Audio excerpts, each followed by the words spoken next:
Hello बच्चों, good morning. Video class में आपका फिर से स्वागत है। हमारा अध्याय 2 जीव जगत का वर्गीकरण चल रहा है। आज इसका हम 5th पार्ट पढ़ने वाले हैं।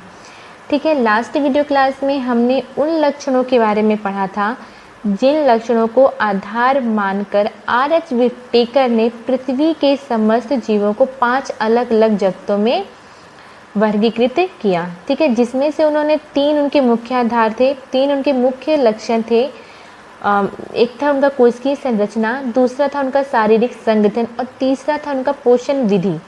इन लक्षणों को ये लक्षण उनके मुख्य आधार थे जिनके बेस पे उन्होंने पृथ्वी के समस्त जीवों को 5 अलग अलग जगतों में बांट दिया। और ये जगत हमारे कौन से थे? मोनेरा, प्रोटिस्टा, ठीक है, कवक, इंग्लिश में से हम फंजाई बोलते हैं, पादप, और हमारा जंतु। ये 5 हमारे जगत थे। अब इन्हीं जगतों के बारे में हम अलग अलग पढ़ेंगे। ठीक है, तो सबसे पहला जो हमारा जगत है वो है मोनेरा जगत। ठीक, तो आज की वीडियो क्लास में हम पढ़ने वाले हैं मोनेरा जगत के बारे में। तो हम हेडिंग डाल लेते हैं, जगत मोनेरा।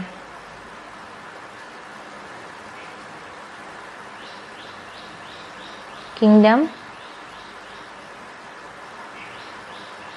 मोनेरा। ठीक,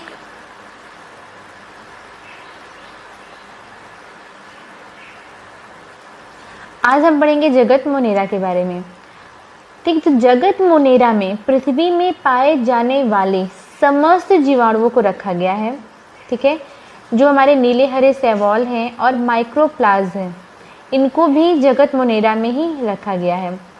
अगर हम जगत मोनेरा के जीवों की अगर देखें कि इसकी कोशिकीय संरचना किस प्रकार की थी, तो कोशिकीय संरचना हमारी 2 प्रकार की होती है, प्रोकैरियोटिक और यूकैरियोटिक।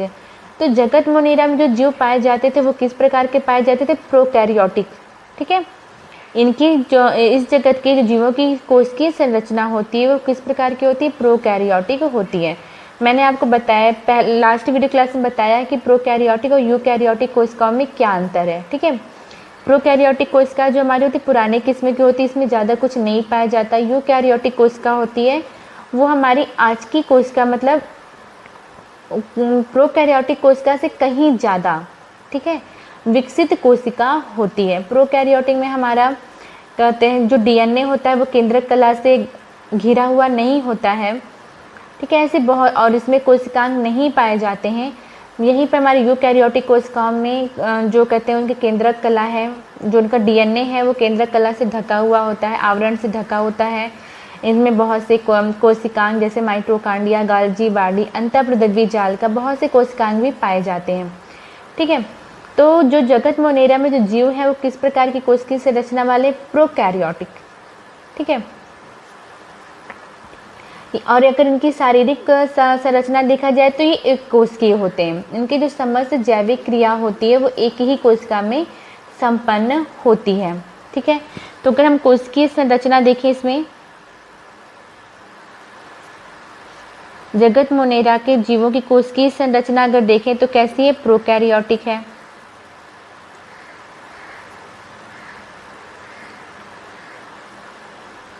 प्रोकैरियोटिक। शारीरिक अगर हम संगठन देखें तो शारीरिक संगठन के आधार पर जीव एक कोशिकीय और बहुकोशिकीय होते हैं। ठीक है, तो अगर शारीरिक संगठन देखें तो ये एक कोशिकीय जीव। ठीक है, तो जगत मोनेरा में किनको रखा गया? ऐसे जीव जो प्रोकैरियोटिक हैं, एक कोशिकीय जीव हैं। ठीक है, अगर इनमें हम जनन देखें, जनन तो इनमें अलैंगिक जनन होता है, अलैंगिक जनन होता है। ठीक है, इनका जो डीएनए है जब ये पूर्ण रूप से परिपक्व हो जाते हैं तो इनका जो डीएनए है वो 2 भागों में बंटकर 2 अलग अलग जीवाणुओं का निर्माण करता है। ठीक, अगर इनकी हम पोषण विधि देखें, इनमें किस प्रकार की पोषण विधि पाई जाती है? पोषण विधि तो ये स्वपोषी भी होते हैं, ठीक, और ये परपोषी भी होते हैं। ठीक है, स्वपोषी जो हमारे नीले हरे शैवाल हैं, नीले हरे शैवाल, ठीक है। जो नीले हरे शैवाल हैं ये क्या है, स्वपोषी हैं। परपोषी में ये परजीवी, ठीक है, सहजीवी और मृतोपजीवी। परजीवी जो दूसरे भोजन के लिए दूसरे जीवों पर निर्भर होते हैं। सहजीवी साथ साथ अपना जीवन व्यतीत करते हैं, ठीक है। मृतोपजीवी जो सड़े गले पदार्थों से, मृत पदार्थों से अपना भोजन प्राप्त करते हैं, ठीक। अगर हम पोषण विधि में देखा जाए, पोषण विधि से देखा जाए तो मुनेरा जगत में सबसे अधिक पोषण विधि पाई जाती है, ठीक है। जितने भी जगत हैं उन सबसे अधिक पोषण विधि किसमें पाई जाती है, मुनेरा जगत में, ठीक है। क्योंकि ये स्वपोषी भी हैं और परपोषी भी हैं, ठीक है। ठीक, क्योंकि ये स्वपोषी हैं, प्रकाश संश्लेषी हैं, रसायन संश्लेषी भी हैं और परपोषी भी हैं। परपोषी में ये परजीवी हैं, सहजीवी हैं और मृतोजीवी भी हैं, ठीक। क्लियर हो गया। मैं एक बार फिर से रिपीट कर देती हूँ। अगर पोषण विधि से देखा जाए तो मुनेरा जगत में सबसे अधिक पोषण विधि पाई जाती। क्यों? क्योंकि ये स्वपोषी हैं। स्वपोषी में ये प्रकाश संश्लेषी भी हैं, ठीक है। अगर इनमें क्लोरोफिल पाया जाता है तो ये प्रकाश संश्लेषी हैं, नहीं पाया जाता तो ये रसायन संश्लेषी, मतलब रासायनिक पदार्थों से भी अपना भोजन प्राप्त करते हैं, अपना भोजन स्वयं निर्माण करते हैं, ठीक। अगर परपोषी में देखा जाए तो ये परपोषी में ये परजीवी हैं, सहजीवी हैं और मृतोजीवी हैं, ठीक। जीवाणु जो हैं, मतलब मुनेरा जगत में किनको रखा गया है, जीवाणुओं को, ठीक है। मुनेरा जगत में किन्हें किन्हें रखा गया है, जीवाणु, ठीक। जितने भी जीवाणु हैं सबसे ज़्यादा जितने भी जीवाणु हैं कौन से जगत में रखा गया है, मुनेरा जगत में, ठीक। तो जीवाणुओं को दो भागों में बांटा जाता है।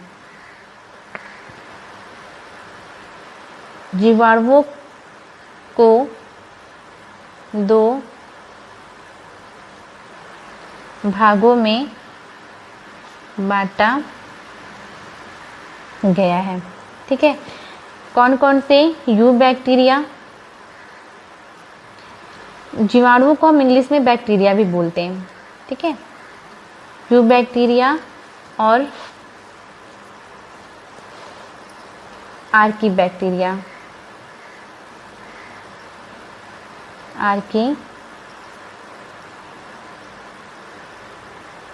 बैक्टीरिया, ठीक।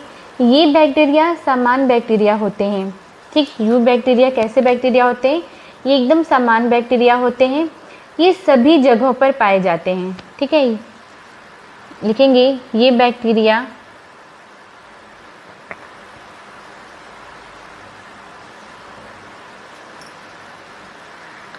सामान्य बैक्टीरिया होते हैं, ये सभी जगहों पर पाए जाते हैं, ये सभी जगहों पर पाए जाते हैं, ठीक। आर्कीबैक्टीरिया, आर्की मतलब आद्य, मतलब पुराने, ठीक है। तो ये बैक्टीरिया बहुत ही पुराने प्रकार के होते हैं और ये ऐसे जगहों पर पाए जाते हैं जहाँ पर जीवन संभव ही ना हो, ठीक है। ये बैक्टीरिया, आर्की मतलब क्या होता है? आद्य। आर्की मतलब क्या होता है? आद्य। आद्य मतलब पुराना। तो ये बैक्टीरिया बहुत ही पुराने प्रकार के होते हैं, लिखेंगे ये बैक्टीरिया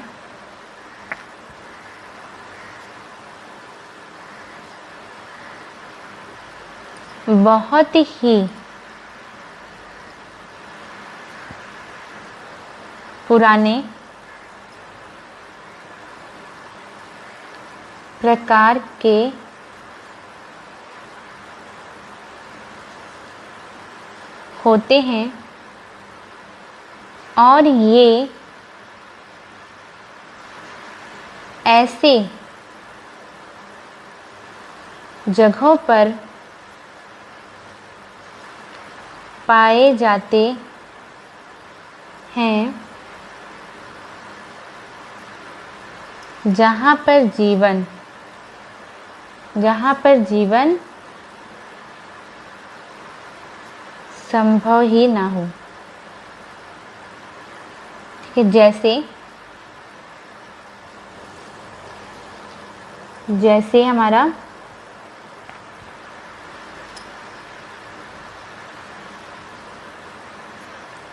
गर्म झरना, जहाँ पर तापमान 80 डिग्री सेंटीग्रेड से 100 डिग्री सेंटीग्रेड होता है। ठीक है, अति लवणीय क्षेत्र, जहाँ पर अति लवणीय क्षेत्र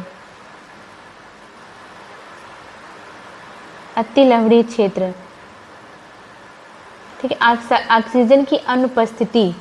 ठीक है, अति लवणीय क्षेत्र में जहाँ पर ऑक्सीजन न पाया जाता हो, दलदली क्षेत्र, ऐसी जगहों पर ये आर्की बैक्टीरिया पाए जाते हैं। यू बैक्टीरिया सभी जगहों में पाए जाते हैं, ये एक सामान्य बैक्टीरिया होता है और ये सभी जगहों पर पाए जाते हैं। पर आर्की बैक्टीरिया, ये बैक्टीरिया बहुत ही पुराने प्रकार का होता है और ऐसी जगहों पर पाया जाता है जहाँ पर जीवन संभव ही ना हो।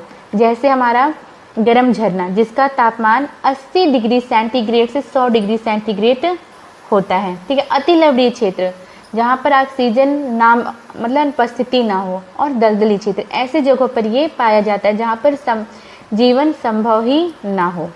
ठीक है, ये हमारा कुछ मोनेरा जगत का वो था। अब हम देखेंगे मोनेरा जगत के लक्षण।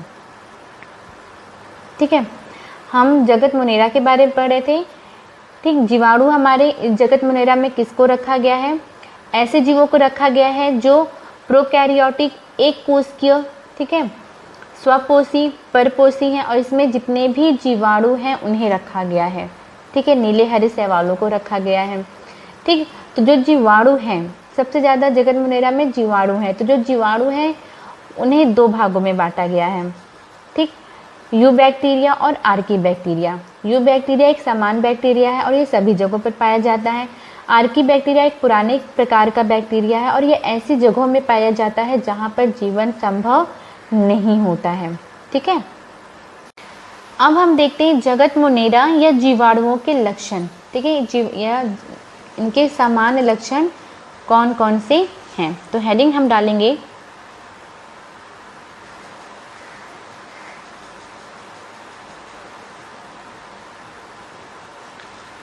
जीवाणुओं के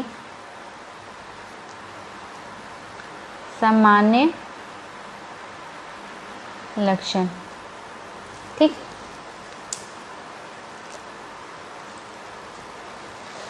जीवाणुओं के सामान्य लक्षण। तो जीवाणुओं के सामान्य लक्षण, जीवाणु क्या है? ये सर्वव्यापी हैं, ये हर जगह पाए जाते हैं हमारे शरीर में। ठीक है, जल में, वायु में, थल में, ठीक है, ये सभी जगहों पर पाए जाते हैं। ठीक, ये बर्फ में, गर्म जल के झरनों में, ठीक है, मतलब ये हर जगह पाए जाते हैं। तो हमारा जो पहला लक्षण लिखेंगे, ये सर्वव्यापी हैं। ये सर्वव्यापी हैं। सर्वव्यापी मतलब सभी जगहों पर पाए जाते हैं। ठीक, ये सर्वव्यापी हैं। ये जीव जल, थल, वायु, ठीक, अर्थात सभी जगहों पर पाए जाते हैं। ये जल, थल, वायु अर्थात सभी जगहों पर पाए जाते हैं। ठीक,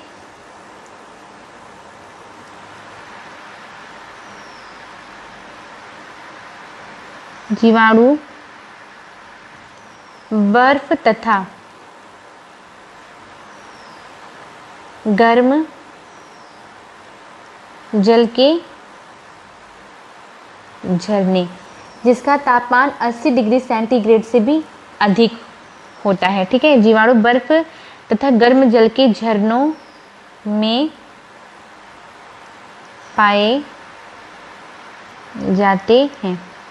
ठीक है, ठीक, ये हमारा पहला लक्षण हो गया। जीवाणु का जो पहला लक्षण, ये सर्वव्यापी है, ये हर जगह पाए जाते हैं। बर्फ़ में, गर्म जल के झरने में जिसका तापमान 80 डिग्री सेंटीग्रेड से भी अधिक होता है, ठीक है। ऐसी जगहों पर कहाँ कौन पाया जाता है? आर्की, जो हमारे आर्की बैक्टीरिया हैं, ठीक है, वो ऐसी जगहों पर पाए जाते हैं जहाँ पर जीवन संभव नहीं होता, ठीक। दूसरा लक्षण देखेंगे इसके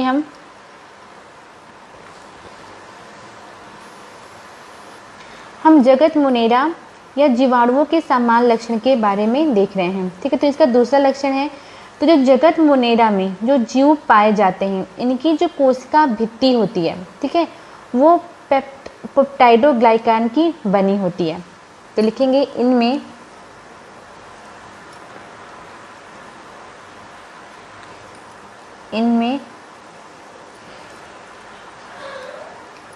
पेप्टाइडो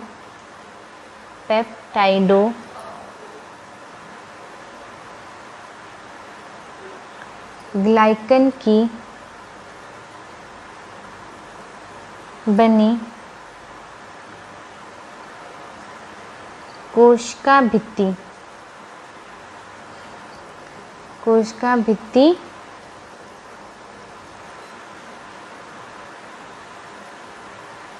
उपस्थित होती है। तीसरा लक्षण, ठीक है, मैंने आपको बताया था कि इसमें जो जगत मुनेरा में जो जीव पाए जाते हैं वो कैसे होते हैं? प्रोकैरियोटिक कोशिका वाले होते हैं। तो प्रोकैरियोटिक कोशिका में जो प्रोकैरियोटिक कोशिका है उसमें जो डीएनए है, ठीक है, वो किसी आवरण से ढका हुआ नहीं होता है, ठीक है। इसमें यानी जो, ठीक है, कोशिका कला नहीं पाई जाती, झिल्ली युक्त कोशिकांग भी नहीं पाए जाते, ठीक है। तो इसमें लिखेंगे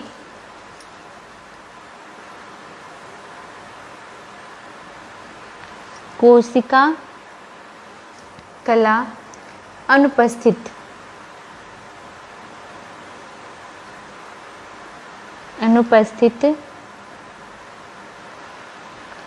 होती है। झिल्ली युक्त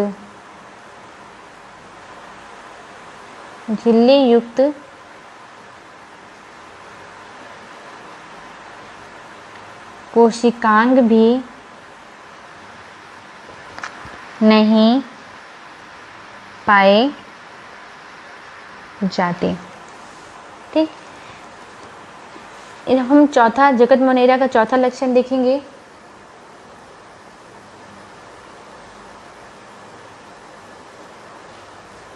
इनका जो आनुवंशिक पदार्थ है, ठीक है, इनका जो आनुवंशिक पदार्थ होता है वो एक वलयाकार डीएनए मतलब सिंगल रिंग डीएनए होता है।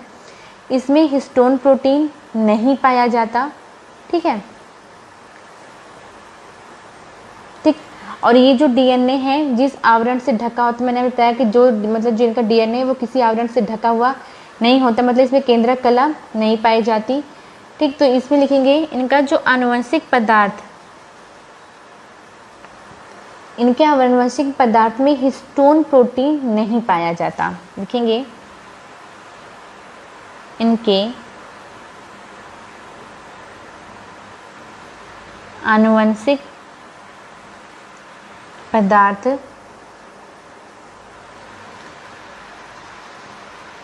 डीएनए में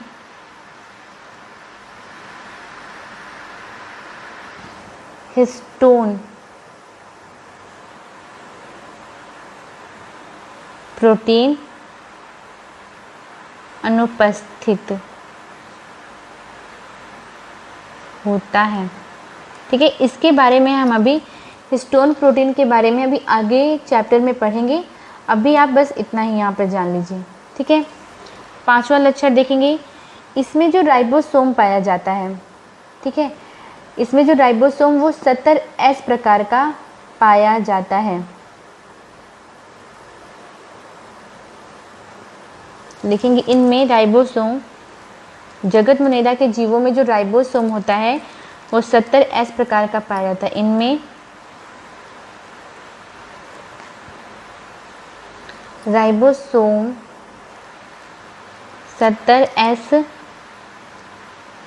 प्रकार का पाया जाता है। ठीक, अगला लक्षण देखेंगे हम।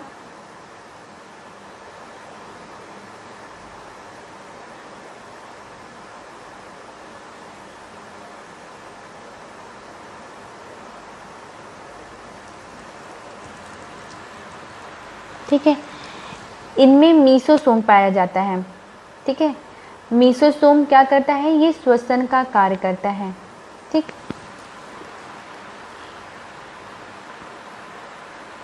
इनमें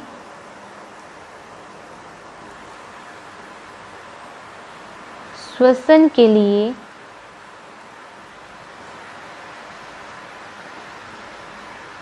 मीसोसोम पाया जाता है। ठीक है, मीसोसोम किसके समतुल्य होता है? माइटोकॉन्ड्रिया के।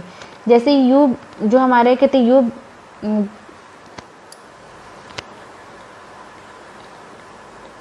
जो हमारी यूकैरियोटिक कोशिका में जो हमारा झिल्ली युक्त कोशिकांग माइटोकॉन्ड्रिया है, उसके समतुल्य ही मीसोसोम होता है। ठीक,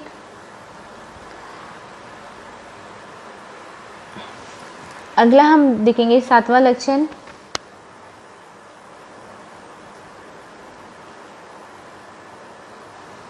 इनके जो पोषण विधि दिखा मैंने, इनमें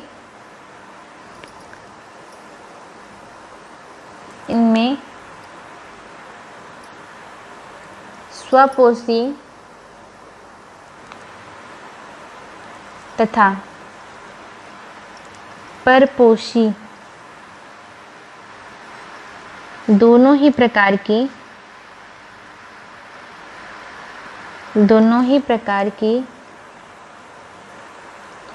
पोषण विधि पाई जाती है। ठीक है, स्वपोषी में ये प्रकाश संश्लेषी भी हैं, रसायन संश्लेषी भी हैं।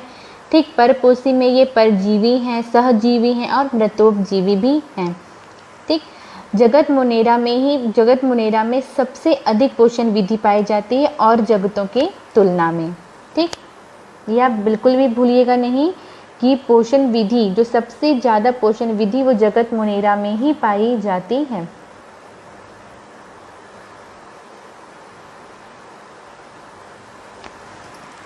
आठवां देखेंगे, इनमें जनन अलैंगिक जनन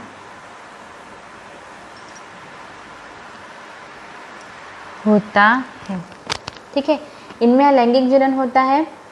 ठीक, द्विविभाजन के द्वारा इनमें अलैंगिक जनन होता है। इनका जो डीएनए है वो 2 अलग अलग भागों में बंटकर 2 नए जीवाणुओं का निर्माण करता है।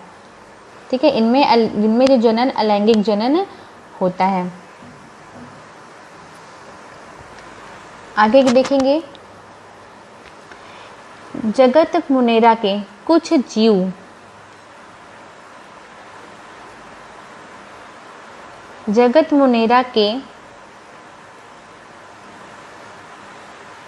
जीव प्रतिकूल वातावरण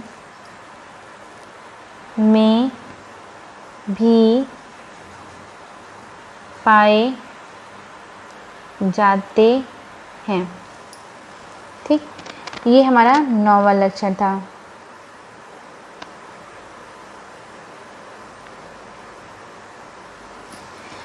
दसवां लक्षण हम देखेंगे और ये हमारा आखिरी लक्षण भी है। उपापचय की दृष्टि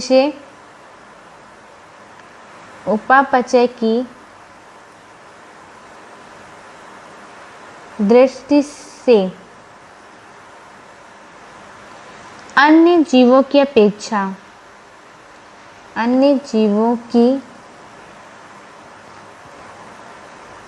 अपेक्षा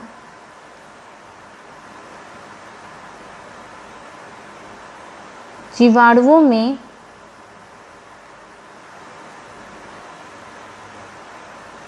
अधिक विविधता पाई जाती है।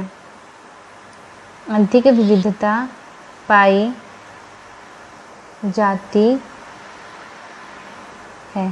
ठीक है, अधिक विविधता पाई जाती है। ये स्वपोषी भी होते हैं और परपोषी भी होते हैं।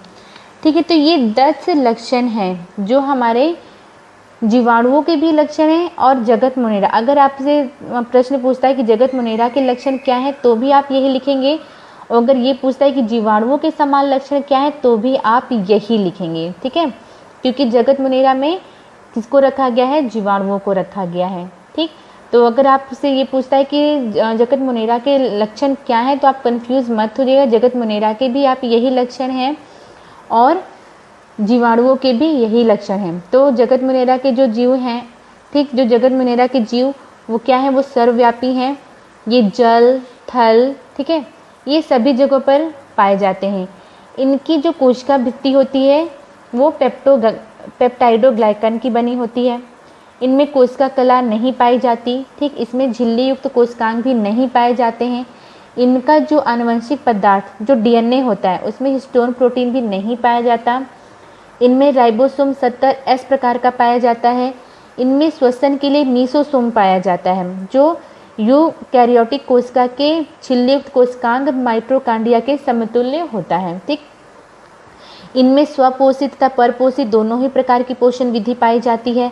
स्वपोषी में ये प्रकाश संश्लेषी, रसायन संश्लेषी हैं। परपोषी में ये परजीवी, मृतोपजीवी और सहजीवी हैं।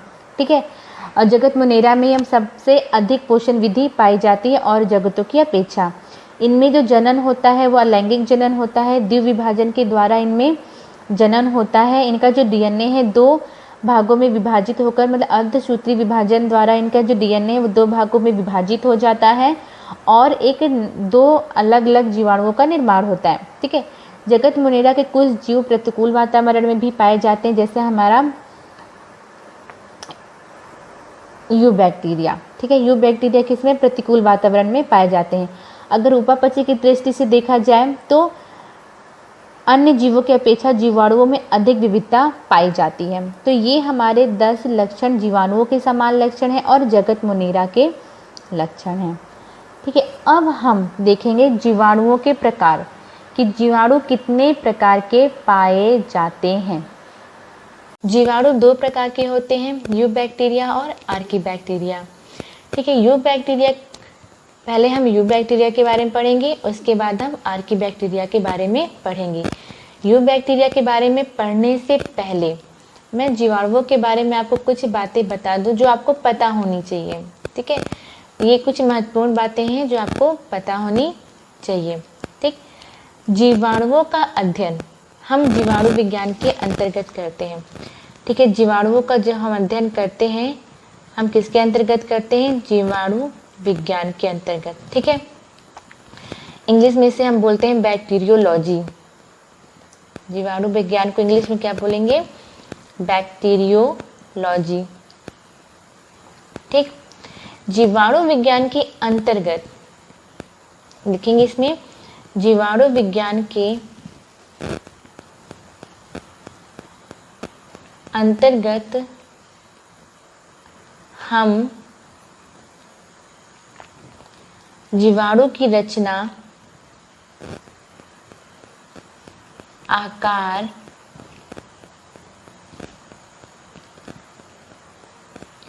वर्गीकरण तथा जनन आदि का अध्ययन किया जाता है। ठीक है, जीवाणु का अध्ययन हम जिसके अंतर्गत करते हैं उसे हम क्या बोलते हैं? जीवाणु विज्ञान। जीवाणु विज्ञान के अंतर्गत हम जीवाणु की रचना, आकार, वर्गीकरण तथा जनन का अध्ययन करते हैं। ठीक है, इंग्लिश में जीवाणु विज्ञान को क्या बोलते हैं? बैक्टीरियोलॉजी। ठीक, जीवाणु की खोज सर्वप्रथम, ठीक है, जीवाणु की, अब हम जीवाणुओं की खोज के बारे में बात कर ले तो जीवाणु की खोज सर्वप्रथम एंटोनी वॉन लीeuwenhoek ने किया था। ठीक है, तो जीवाणु की खोज सर्वप्रथम ये कहाँ के निवासी थे? हॉलैंड के निवासी थे। हॉलैंड निवासी एंटोनी वॉन लीवेनहॉक ने किया था। लीवेनहॉक ने किया था। ठीक है, इन्हें जीवाणु विज्ञान का जनक कहा जाता है। इन्हें जीवाणु विज्ञान का जनक कहा जाता है।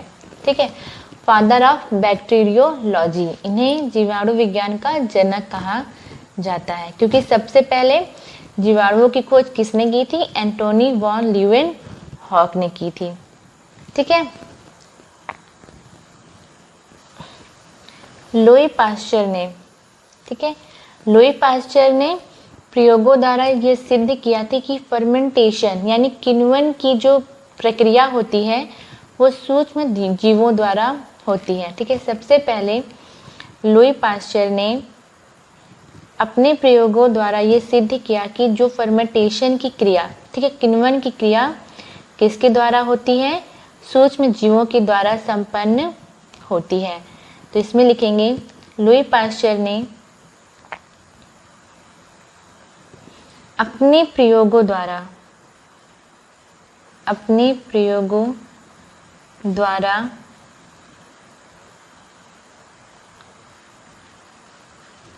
सिद्ध किया कि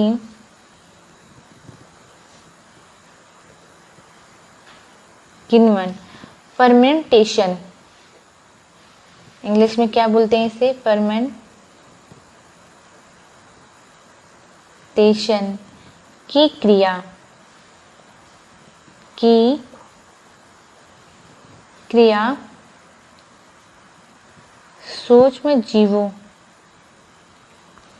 सूक्ष्म जीवों द्वारा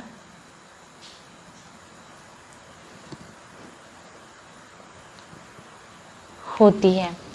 ठीक है, इन्हें सूक्ष्म जैविकी का पिता कहते हैं। ठीक है, इन्हें सूक्ष्म जैविकी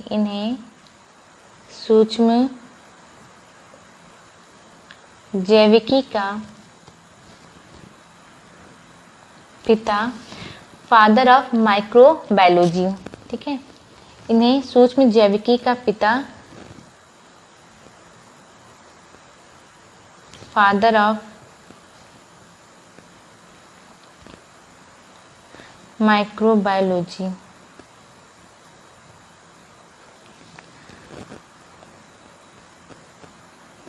पिता कहते हैं। ठीक है, ठीक, जीवाणु विज्ञान के जनक कौन है? लीवेनहॉक। और सूक्ष्म जैविकी के पिता कौन है? Louis Pasteur. ठीक, अगला जो हम देखेंगे जीवाणुओं से ही संबंधित कुछ बातों में, तो रॉबर्ट कोच, ठीक है, रॉबर्ट कोच ने एंथ्रेक्स व क्षय रोग के जीवाणुओं की खोज की थी। ठीक है, रॉबर्ट कोच ने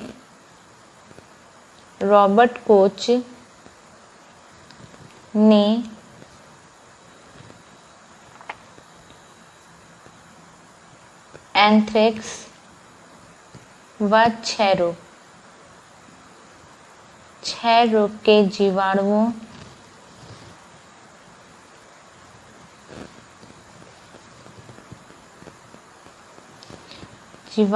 की खोज की थी।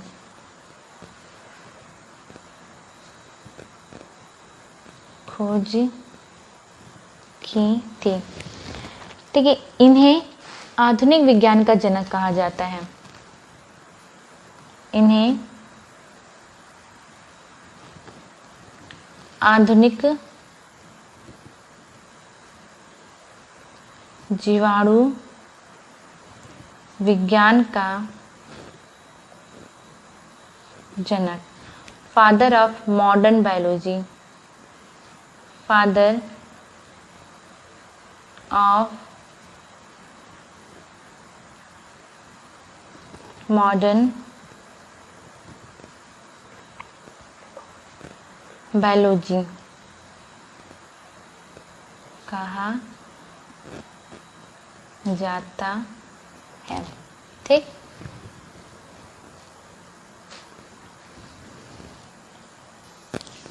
अगला देखेंगे जोसेफ लिस्टर। जोसेफ लिस्टर एक वैज्ञानिक थे। जोसेफ लिस्टर, ठीक है। जोसेफ लिस्टर ने प्रतिरोधी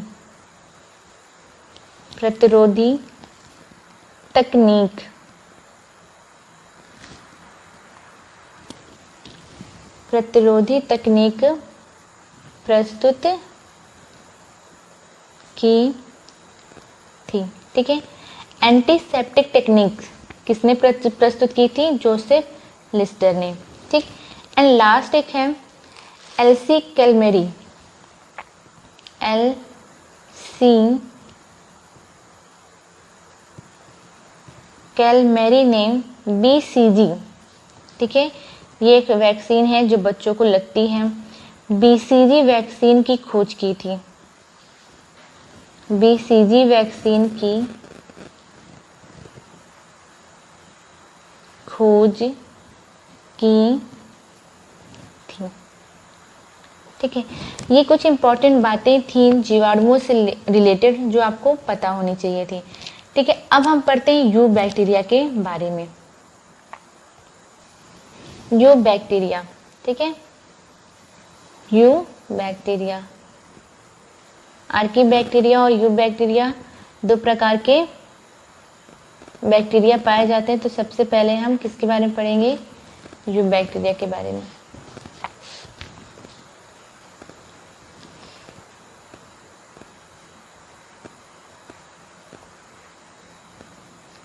ठीक है, यू बैक्टीरिया के बारे में हम पहले पढ़ते हैं।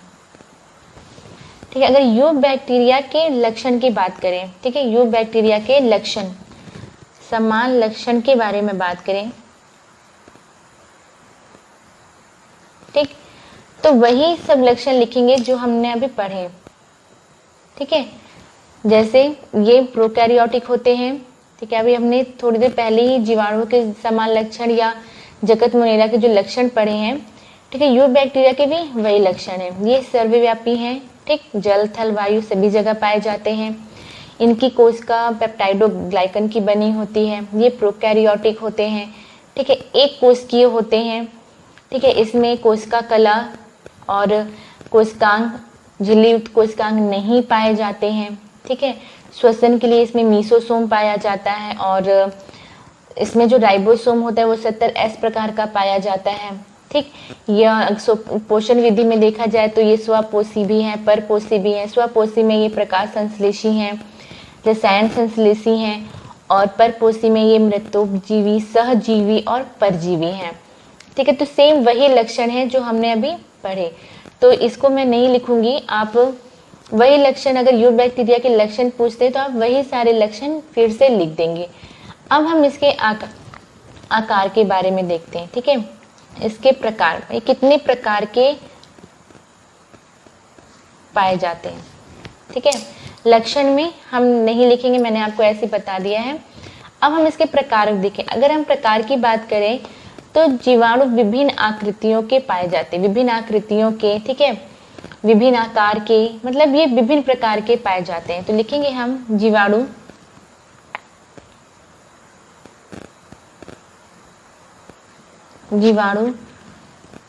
निम्नलिखित प्रकार के पाए जाते हैं। जीवाणु निम्नलिखित प्रकार के पाए जाते हैं।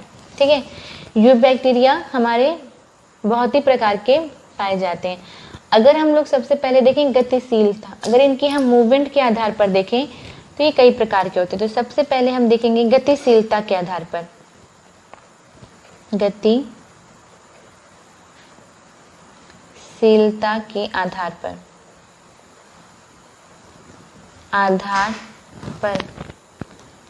ठीक है, on the basis of motility on the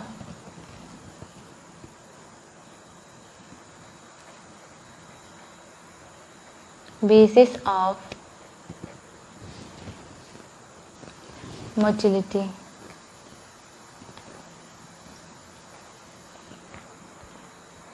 ठीक है, गतिशीलता के आधार पर जीवाणु कितने प्रकार के होते हैं। ठीक है, तो जीवाणु गतिशीलता के आधार पर चल, ठीक है, मोटिलिटी तथा अचल नॉन मोटिलिटी दोनों प्रकार के होते हैं। ठीक है, जो चल जीवाणु हैं उनमें फ्लैजिला यानी कसाब पाया जाता है। ठीक है, वो कसाब की सहायता से गति करते हैं। ठीक, मतलब जो हमारे जो चल बीजाणु हैं उनमें कसाब पाया जाता है, यानी फ्लैजिला पाया जाता है। और जो अचल बीजाणु हैं यानी नॉन मोटिलिटी हैं उनमें कसाब यानी फ्लैजिला नहीं पाया जाता। तो लिखेंगे जीवाणु गतिशीलता के आधार पर जीवाणु गतिशीलता के आधार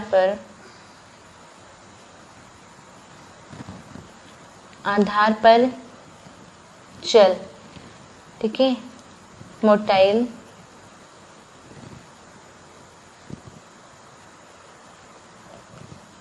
तथा अचल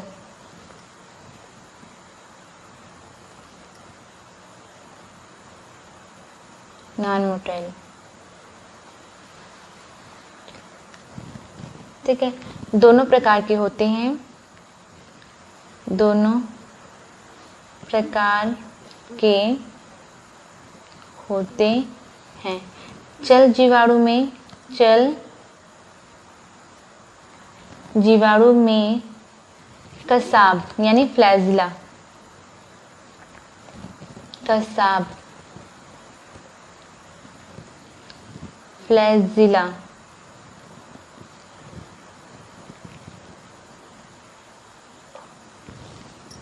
चल जीवाणु में कसाब फ्लैजिला की सहायता से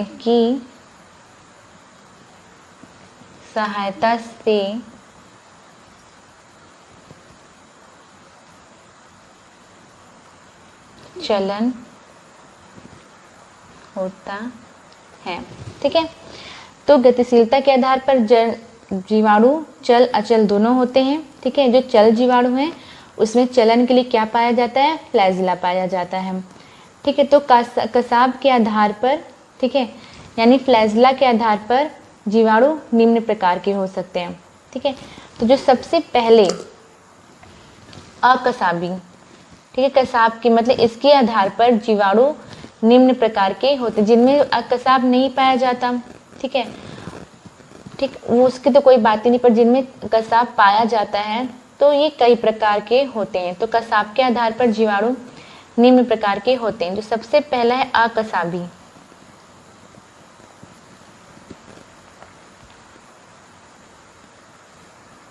अकसाबी कसाब के आधार पर जीवाणु निम्न प्रकार के होते हैं। पहला हमारा है अकसाबी,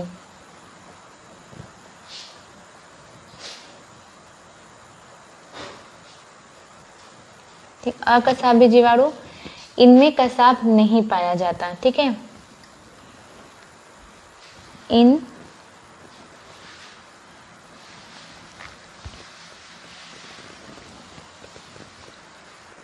जीवाणुओं में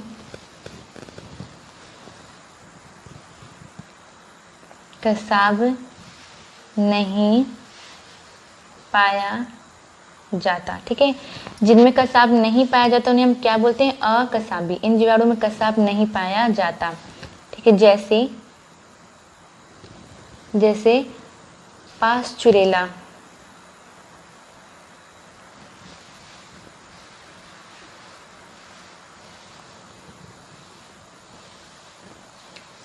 लैक्टोबैसिलस,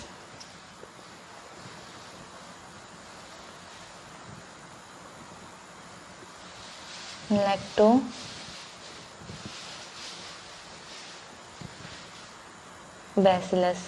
ठीक है, ये दो ऐसे जीवाणु हैं जिनमें कसाब नहीं पाया जाता, यानी फ्लैजिला नहीं पाया जाता। दूसरे प्रकार का है एक कसाबी। पहला अकसाबी जिसमें कसाब नहीं पाया जाता, दूसरा एक कसाबी। एक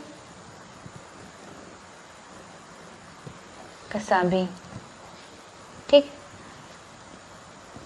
एक कसाबी, एक सिरे पर, इनके एक सिरे पर एक ही कसाब होता है, ठीक है। इनके एक सिरे पर एक ही कसाब होता है, उन्हें हम क्या बोलते हैं?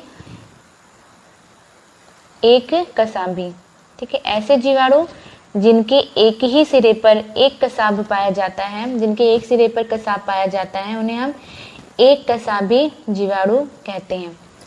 तो लिखेंगे ऐसे जीवाणु, ऐसे जीवाणु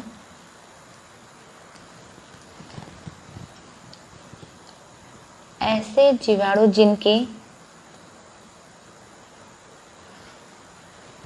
जिनके एक सिरे पर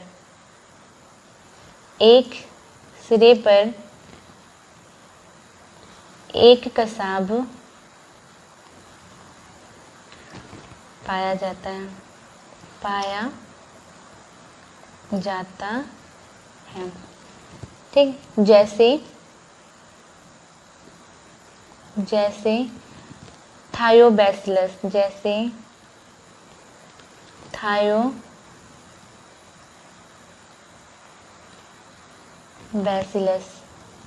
ठीक।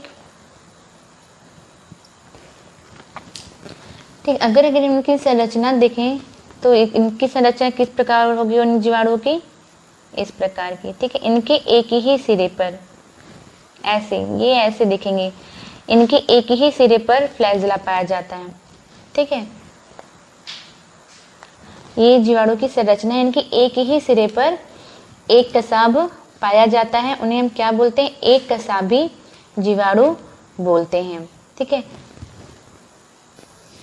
दूसरा है हमारा, तीसरा हमारा है, तीसरे प्रकार के जो जीवाणु पाए जाते हैं वो उभय कसाबी। तीसरे प्रकार के जो जीवाणु पाए जाते हैं कसाब के आधार पर, तो उभय कसाबी, ठीक। ऐसे जीवाणु, ठीक है, जिनके दोनों सिरों में, ठीक, ऐसे जीवाणु जिनके दोनों सिरों में, ठीक, ऐसे जीवाणु जिनके दोनों सिरे में कसाब पाए जाते हैं, उन्हें हम उभय कसाबी कहते हैं। लिखेंगे ऐसे जीवाणु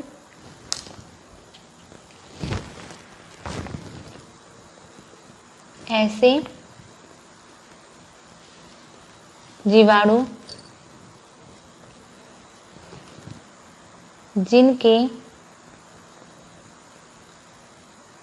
दोनों सिरों पर एक एक कसाब,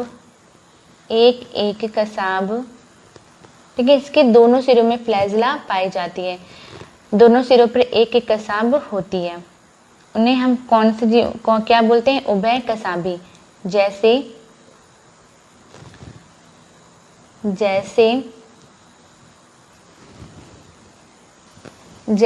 एक्वा स्पाइरलिस,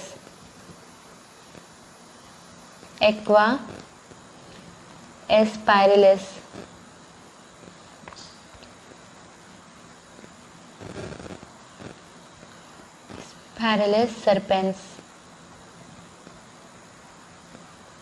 ठीक है। तो ये जीवाणु उभय कसाबी जीवाणु कैसे होते होंगे? ऐसे, इनके दोनों सिरों में,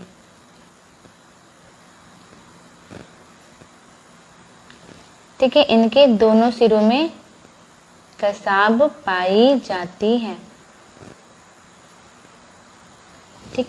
ये हमारे कैसे जीवाणु हैं? उभय कसाबी, जिनके दोनों सिरों में फ्लैजिला पाई जाती है, उन्हें हम क्या बोलते हैं? उभय कसाबी जीवाणु बोलते हैं, ठीक है। अब हमारा तीसरा है गुच्छ कसाबी, चौथा, तीसरा तुमने देख लिया, चौथा गुच्छ कसाबी।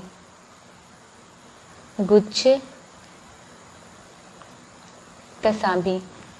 ठीक,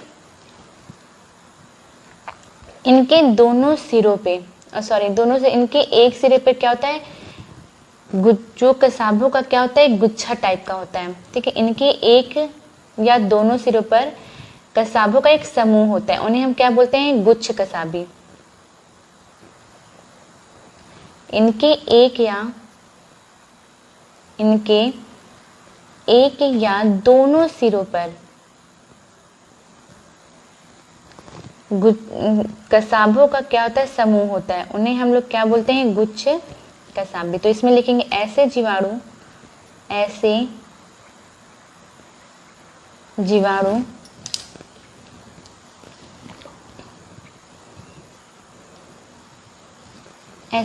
जिनके एक या दोनों सिरों पर कसाबों का समूह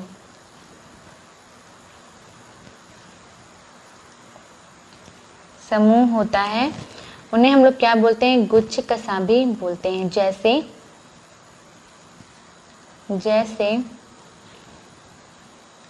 स्यूडोमोनास,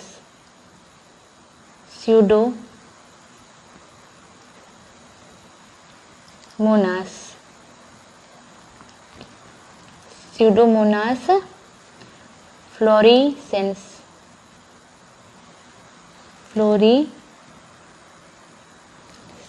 ठीक है। तो इनकी हम देख लेंगे कि कैसे देखने में लगते होंगे। तो इनके क्या है, कसाबों का समूह।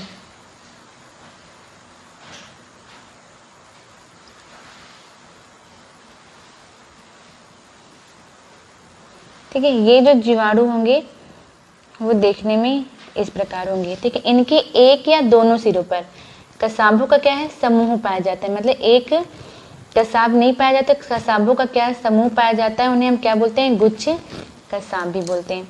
अब हमारा पांचवा है परिकसाबी।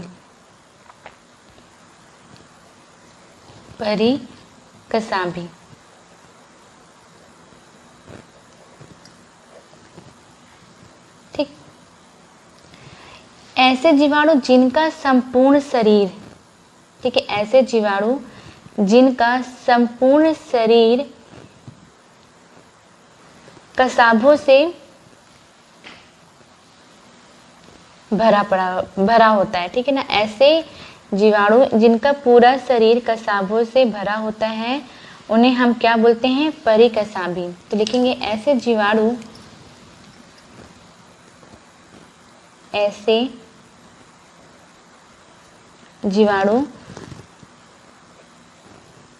जिनके संपूर्ण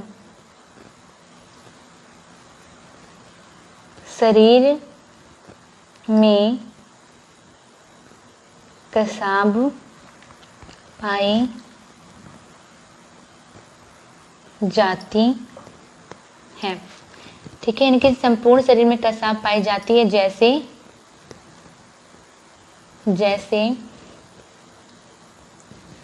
क्लोस्ट्रीडियम,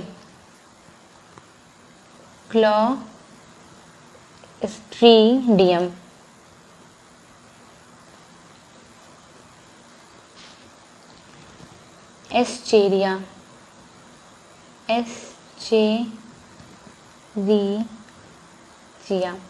ठीक है, क्लोस्ट्रीडियम एस्चेरिचिया। ठीक है, अगर इसका हम देखें तो ये जीवाणु कुछ इस प्रकार के देखेंगे। इनके पूरे शरीर में, ठीक है, इनके पूरे शरीर में फ्लैजिला पाई जाती हैं। ठीक है, उन्हें हम क्या बोलते हैं, परिकसाबी। जिनके पूरे शरीर में कसाब पाए जाते हैं, उन्हें ऐसे जीवाणु को क्या बोलते हैं हम, परिकसाबी। ठीक है, तो कसाब के आधार पर जीवाणु 5 प्रकार के होते हैं। पहला अकसाबी, जिनमें कसाब नहीं पाई जाती। दूसरा एक कसाबी, जिनके एक सिरों पर एक कसाब पाई जाती है। उभय कसाबी, जिनके दोनों सिरों पर एक एक कसाब पाई जाती है। गुच्छ कसाबी, जिनके एक या दोनों सिरों पर एक एक कसाब पाई जाती है। गुच्छ कसाबी इनके एक सिरों पर या दोनों सिरों पर गुच्छों कसाबों का समूह पाया जाता है। परिकसाबी इनके पूरे शरीर में कसाब पाए जाते हैं। ठीक है, तो कसाबों के आधार पर जीवाणु 5 प्रकार के होते हैं: अकसाबी, एक कसाबी, उभय कसाबी, गुच्छ कसाबी और परिकसाबी। ठीक है, अब हम आकार के आधार पर देखेंगे। ये हमने किसके आधार पर देखा था? कसाब के, फ्लैजिला के आधार पर देखा था। ठीक, फ्लैजिला के आधार पर यानी गतिशीलता के आधार पर। ठीक है, फ्लैजिला यानी उन्हीं जीवाणुओं में फ्लैजिला पाया जाएगा जो गतिशील करते हैं। ठीक है, तो गतिशीलता के आधार पर हमारे जीवाणु 5 प्रकार के होते हैं। ठीक है, ठीक, अब हम देखेंगे आकार के आधार पर। अभी हमने देखा गतिशीलता के आधार पर जीवाणु कितने प्रकार के होते हैं, तो गतिशीलता के आधार पर जीवाणु 5 प्रकार के होते हैं। ठीक है, अब हम देखेंगे आकार के आधार पर। दूसरे प्रकार का आकार के आधार पर जीवाणु कितने प्रकार के होते हैं। आकार के आधार पर, ठीक है, on the basis of shape, on the basis of shape. इनकी लंबाई 2.5 माइक्रोमीटर तक होती है। ठीक है, सबसे कम लंबाई का जो हमारा जीवाणु होता है उसको डायलिस्टर, उसका नाम है डायलिस्टर नीमोसेंटिस। ठीक है, सबसे जो कम लंबाई का जीवाणु होता है उसका नाम है डायलिस्टर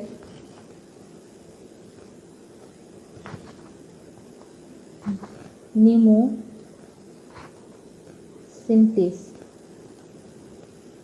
ठीक है, इसकी जो लंबाई होती है वो 0.15 0.3। ठीक,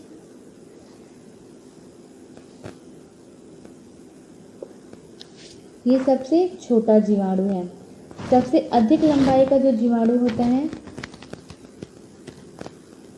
सबसे छोटा, सबसे अधिक लंबाई का जो जीवाणु होता है, सबसे अधिक,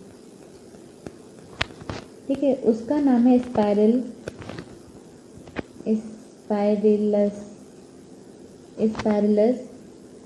वॉलुटेंस।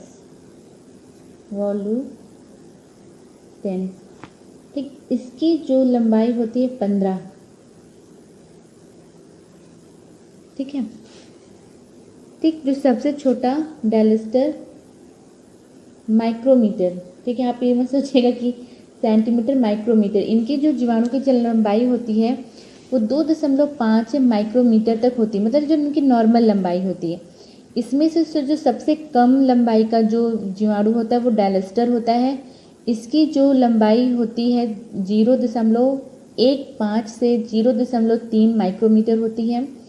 सबसे अधिक लंबाई का जो जीवाणु है वो स्पाइरलस है। इसकी जो लंबाई होती है 15 माइक्रोमीटर होती है।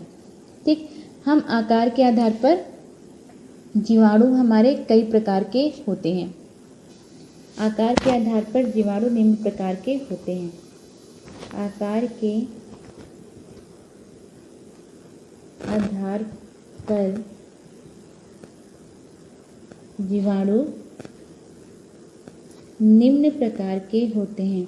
निम्न प्रकार के होते हैं। ठीक है, सबसे जो पहला प्रकार आता है कोकस। सबसे जो पहले प्रकार का जीवाणु है कोकस।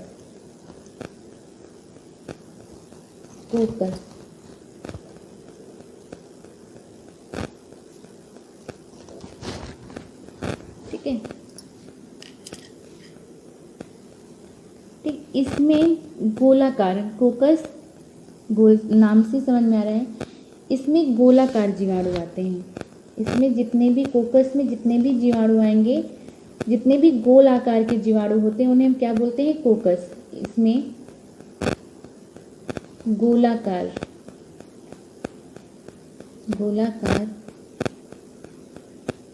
जीवाणु आते हैं। ठीक है, यानी जितने भी हमारे गोल प्रकार के जीवाणु हैं उन्हें हम क्या बोलते हैं? कोकस। ये निम्न प्रकार के होते हैं, ये निम्न प्रकार के होते हैं। ठीक, इसमें जो पहला आता है माइक्रोकोकस। माइक्रोकोकस,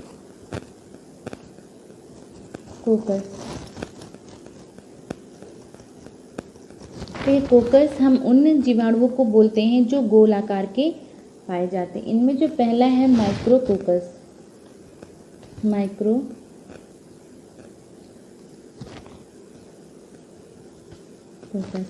ये माइक्रोकोकस जीवाणु गोल आकार के लेकिन अलग अलग पाए जाते हैं। ठीक है, जो माइक्रोकोकस जीवाणु होते हैं वो अलग अलग पाए जाते हैं। ठीक है, ये जीवाणु अलग अलग, ये जीवाणु अलग अलग रहते हैं। ठीक है, मतलब समूह में नहीं रहते, ये अलग अलग रहते हैं। ठीक है, जैसे माइक्रोकोकस एगिलस, माइक्रोकोकस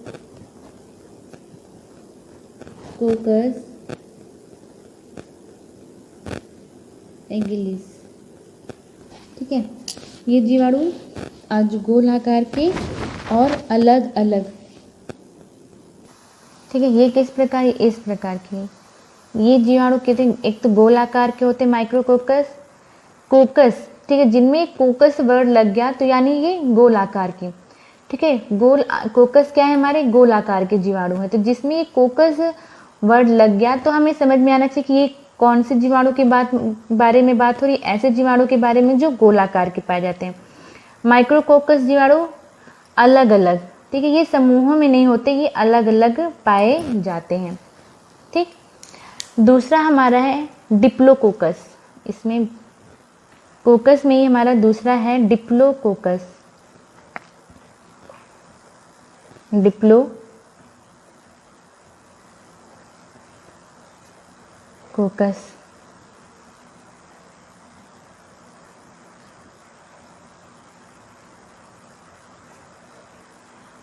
ठीक है।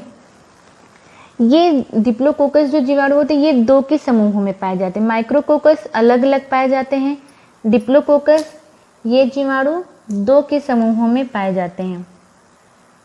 ये जीवाणु दो के समूह में पाए जाते हैं। ठीक है, जैसे डिप्लोकोकस न्यूमोनी। इनका नाम भी आपको याद करने में बहुत आसान होगा क्योंकि इनके नाम से ही इन जीवाणु का नाम, इनके आकार के नाम से ही इनका नाम है डिप्लोकोकस न्यूमोनी। ठीक है, ये जीवाणु दो के समूहों में इस प्रकार, ये अलग अलग नहीं होते, ये आपको दो के समूह, ऐसे जीवाणु जो दो के समूहों में पाए जाते हैं उन्हें हम लोग क्या बोलते हैं? डिप्लोकोकस बोलते हैं। ठीक है, अलग अलग पाए जाते हैं तो इन्हें माइक्रोकोकस बोलते हैं, दो के समूह में पाए जाते तो इन्हें हम डिप्लोकोकस बोलते हैं। ठीक, ये गोल ही आकार के हमारे जो तीसरे प्रकार का इसमें जो पाया जाता है, तीसरे प्रकार का जीवाणु, उसे हम लोग बोलते हैं स्ट्रेप्टोकोकस। स्ट्रेप्टोकोकस,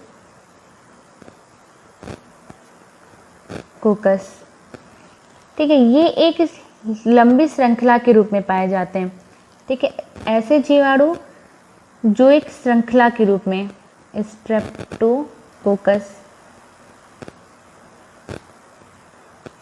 ठीक है, ऐसे जीवाणु जो एक लंबी श्रृंखला के रूप में पाए जाए, एक लंबी श्रृंखला बनाते हैं। ठीक है, तो उन्हें हम क्या बोलते हैं? स्ट्रेप्टोकोकस। लेकिन ऐसे जीवाणु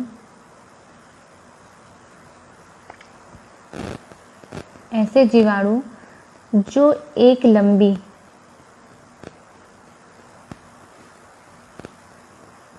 एक लंबी श्रृंखला के रूप में पाए जाते हैं। उन्हें हम क्या बोलते हैं? स्ट्रेप्टोकोकस बोलते हैं। ठीक है, जैसे स्ट्रेप्टोकोकस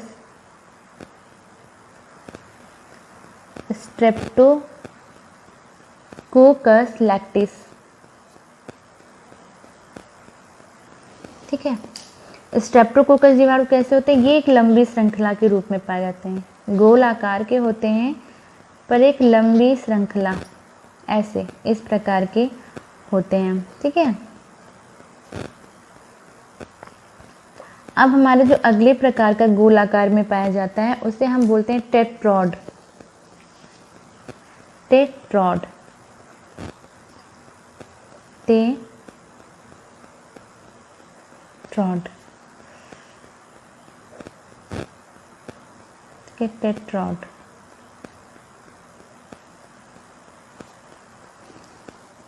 के टेट्रॉड या ट्रेप्टोकोकस। ठीक है, सॉरी, टेट्राकोकस। टेट्रॉड या टेट्राकोकस ये 4 के समूहों में, ठीक है, ये 4 के समूह में पाए जाते हैं। तो लेकिन ऐसे जीवाणु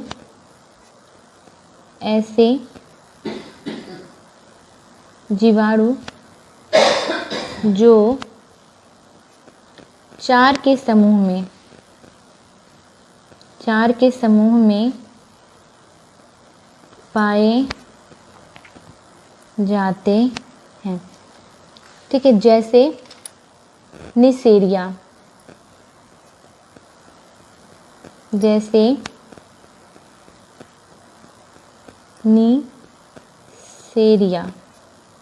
ठीक है, ऐसे जीवाणु जो 4 के समूह में पाए जाते हैं टेट्रॉड या टेट्राकोकस। ठीक है, ये ऐसे 4 के समूह में, उन्हें हम टेट्रॉड या टेट्राकोकस जीवाणु कहते हैं। ठीक, अगला है इसमें हमारा सर्सिनी।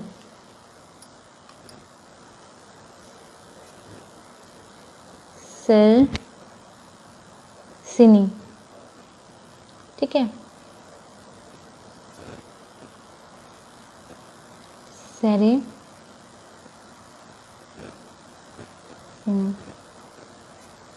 ठीक,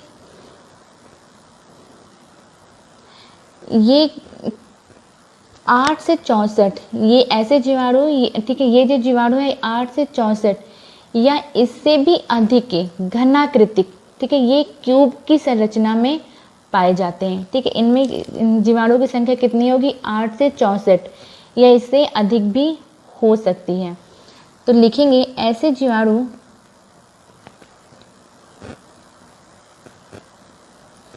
जो 8 से 64 या इससे अधिक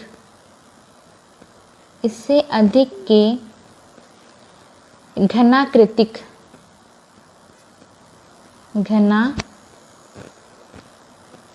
संरचना, ठीक है, क्यूब स्ट्रक्चर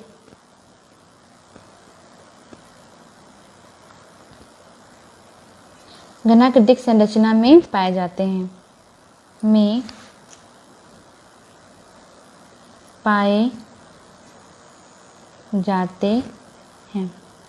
ठीक है, उदाहरण जैसे सर्सिना ल्यूटिया,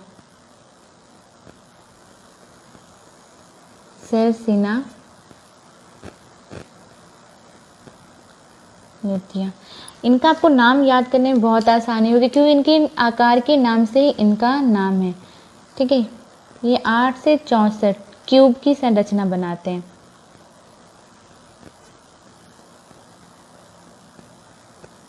या इससे अधिक भी हो सकते हैं। ठीक है, ये इस प्रकार पाए जाते हैं, इनकी जो संरचना होगी वो इस प्रकार होगी। ठीक है, कोकस में ही हमारा जो लास्ट है, कोकस में ही हमारा लास्ट प्रकार का है स्टेफाइलोकोकस। Staphylococcus,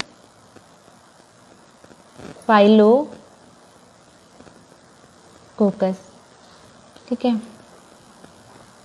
staphylococcus.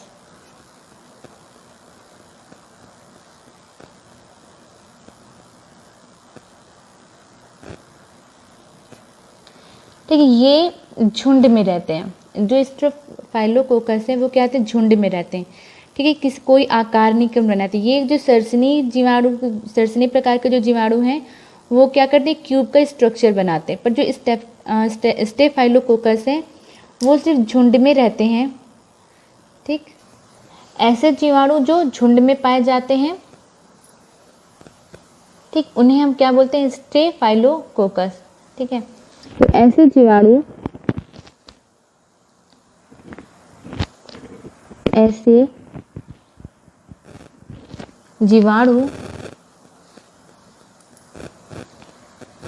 जो झुंड में पाए जाते हैं, झुंड में पाए जाते हैं,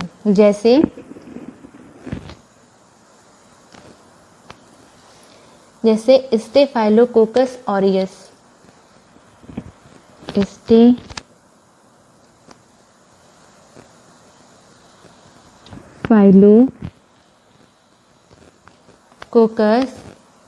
ऑरियस। ठीक है, ये कैसे होते, ये मतलब झुंड में पाए जाते, कोई आकार नहीं बनाते।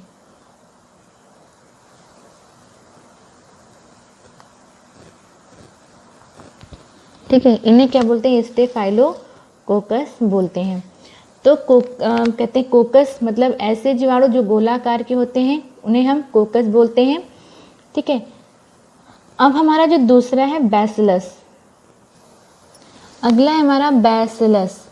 ठीक, दूसरा हमारा है, पहले प्रकार के जो जीवाणु होते हैं गोलाकार के जिन्हें हम कोकस बोलते हैं, दूसरे प्रकार का हमारा है बैसिलस।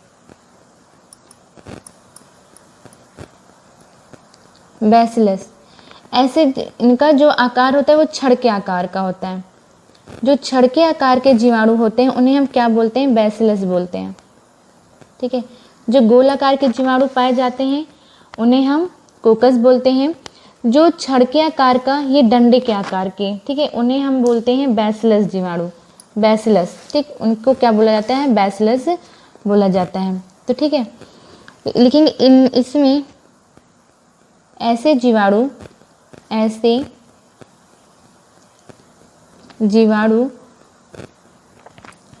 जो छड़ या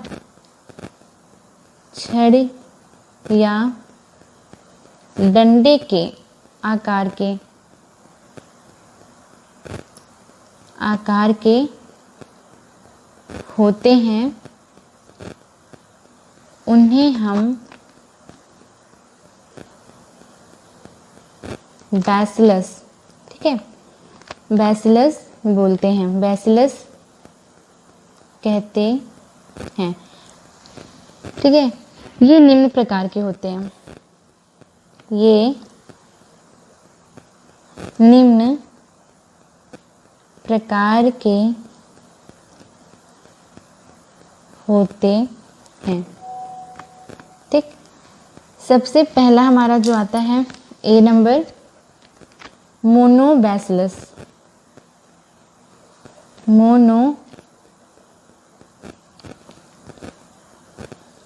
मोनोबैसिलस।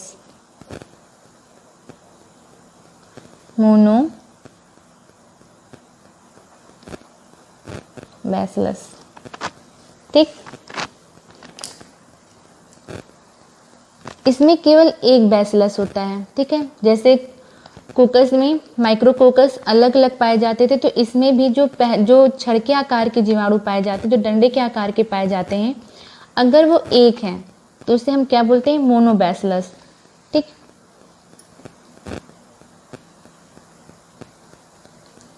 ऐसे जीवाणु जो केवल एक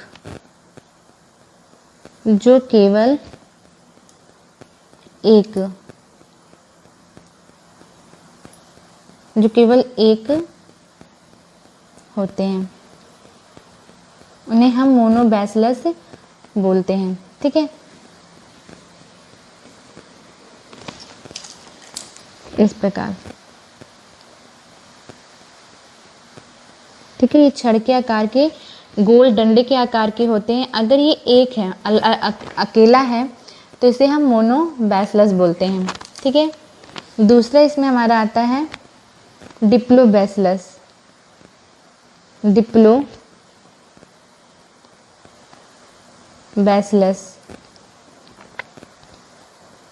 डिप्लोबैसिलस।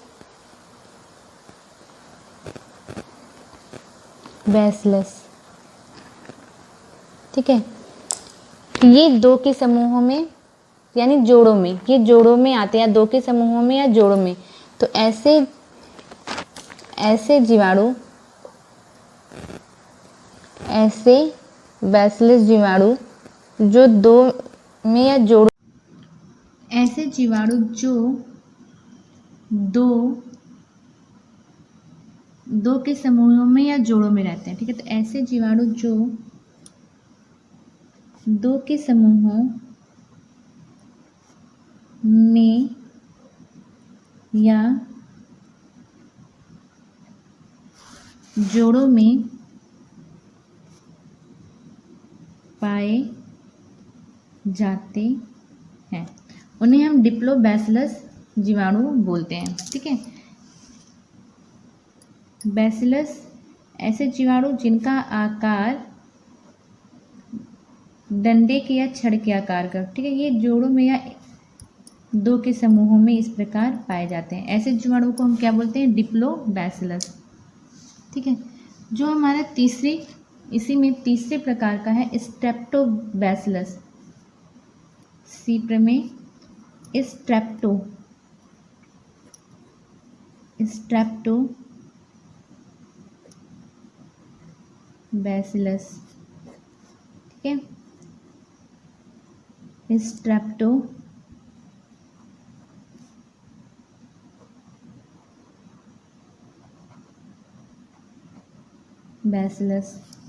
ठीक, ऐसे जीवाणु जो श्रृंखला के रूप में पाए जाते हैं, ऐसे बैसिलस जीवाणु जो श्रृंखला के रूप में पाए जाते हैं। ठीक है, तो लिखेंगे ऐसे जीवाणु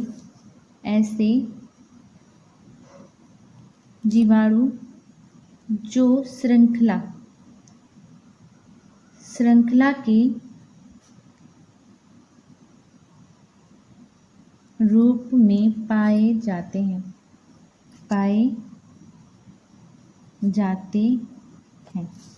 ठीक, यानी एक श्रृंखला बनाते हैं ये इस प्रकार। उन्हें क्या बोलते हैं? स्ट्रेप्टोबैसिलस। ठीक है, ये तो हमारा गया बैसिलस, मतलब ऐसे पहले गोलाकार जीवाणु जिन्हें हम कोकस बोलते हैं। ठीक है, जो छड़ या डंडे के आकार के जीवाणु पाए जाते हैं उन्हें हम बैसिलस बोलते हैं। अब हमारा जो तीसरे प्रकार का है कॉमा। ठीक है, इन जीवाणु का आकार किस प्रकार होता है? कॉमा। जैसे हम कॉमा बनाते हैं उस प्रकार के आकार के ये जीवाणु पाए जाते हैं। ठीक है, लिखेंगे ये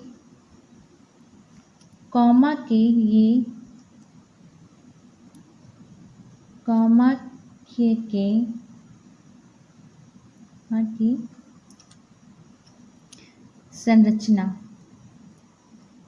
संरचना के जीवाणु होते हैं।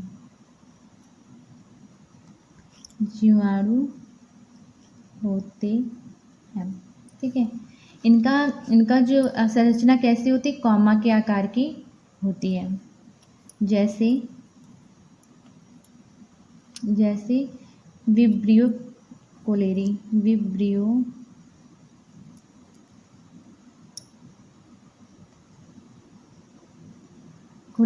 ठीक है, ये कैसे हो पाए जाते हैं? जैसे हमारा कॉमा नहीं बनाया जाता,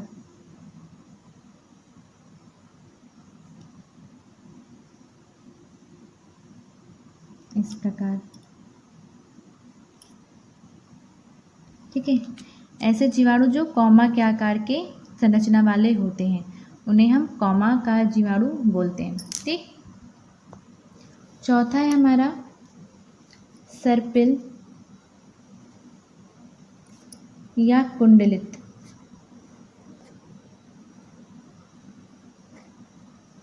सर्पिल या कुंडलित, ऐसे जीवाणु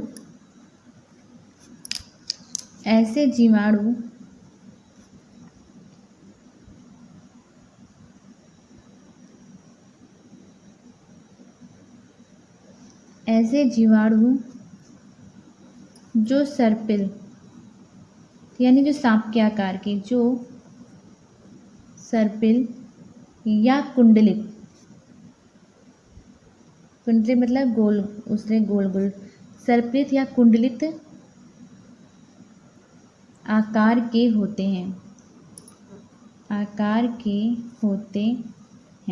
ठीक है, उन्हें या सर्पिल या कुंडलित जीवाणु कहते हैं। ठीक, स्पाइरल, यहाँ पे लिख दूँ इंग्लिश में से, स्पाइरल और हेलिकल। ठीक है, जो ऐसे जीवाणु जो सर्पिल या कुंडलित आकार के होते हैं उन्हें हम सर्पिल या कुंडलित जीवाणु बोलते हैं। जैसे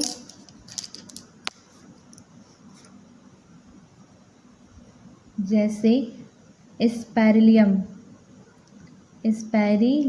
जैसे स्पाइरिलम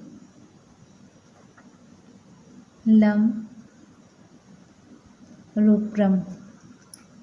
ठीक, ये कैसे होते हैं, इस प्रकार के। ठीक, सांप के आकार के या सर्पिल होते हैं।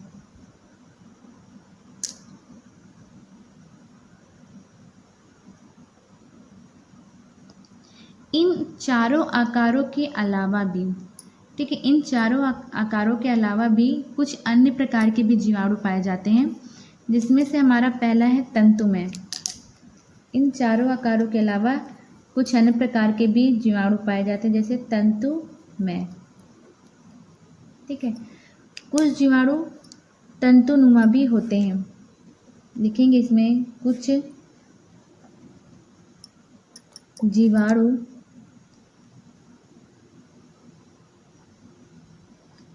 तंतुनुमा आकार के भी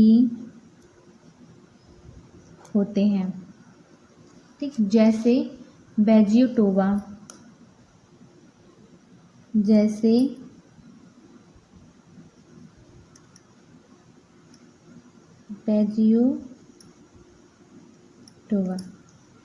ठीक, एक दूसरे प्रकार का भी पाया जाता है बहुरूपी।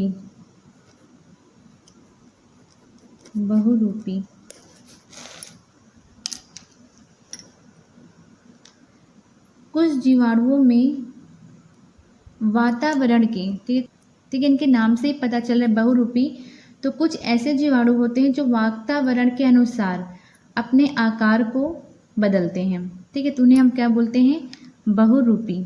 ठीक है, तो लिखेंगे कुछ जीवाणु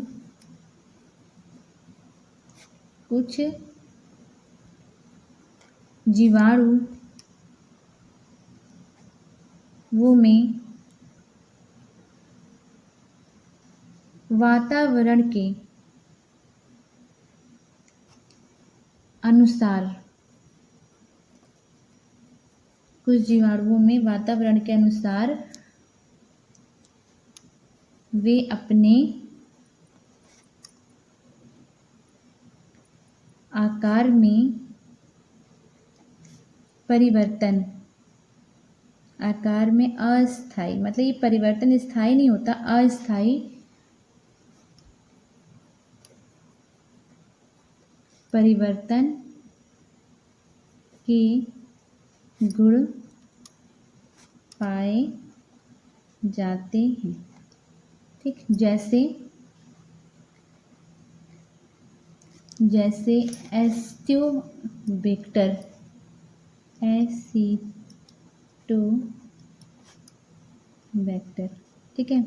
बहुरूपी जीवाणु हम किसे बोलते हैं? ऐसे जीवाणु जो वातावरण के अनुसार अपने आकार को अस्थायी रूप से परिवर्तन कर लेते हैं, ठीक है। तो ऐसे जीवाणु को हम बहुरूपी जीवाणु बोलते हैं।